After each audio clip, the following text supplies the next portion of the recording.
সিমরান আজকে লেট করেছো তুমি। হাত দেও তোমার। তোমার হাতে কি হয়েছে? স্যার ওটা একটু পড়ে গিয়েছিল। যাও কালকে থেকে সময় মতো আসবে। সিমরান তুমি তো বলো না তোমার হাতে কি হয়েছে। সিমরান তোমাকে কালকে এত করে বুঝলাম, আজকে তুমি দেরি করে এসেছো। স্যার আমি হসপিটালে গিয়েছিলাম। ডাইরেক্ট বলো সকালে উঠতে পারোনি।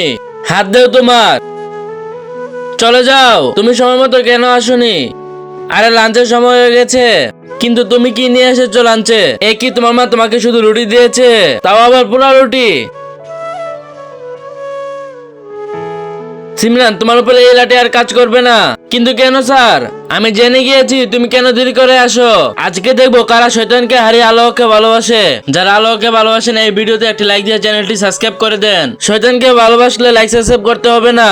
মানে ওই দিন আমি আরে সিমরান হসপিটালে কি করতেছে?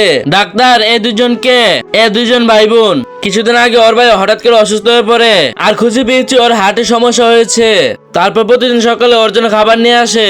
কিন্তু এগুলো তো এর মাও করতে পারে, কিন্তু দুঃখের বিষয় হচ্ছে ওর মা নেই।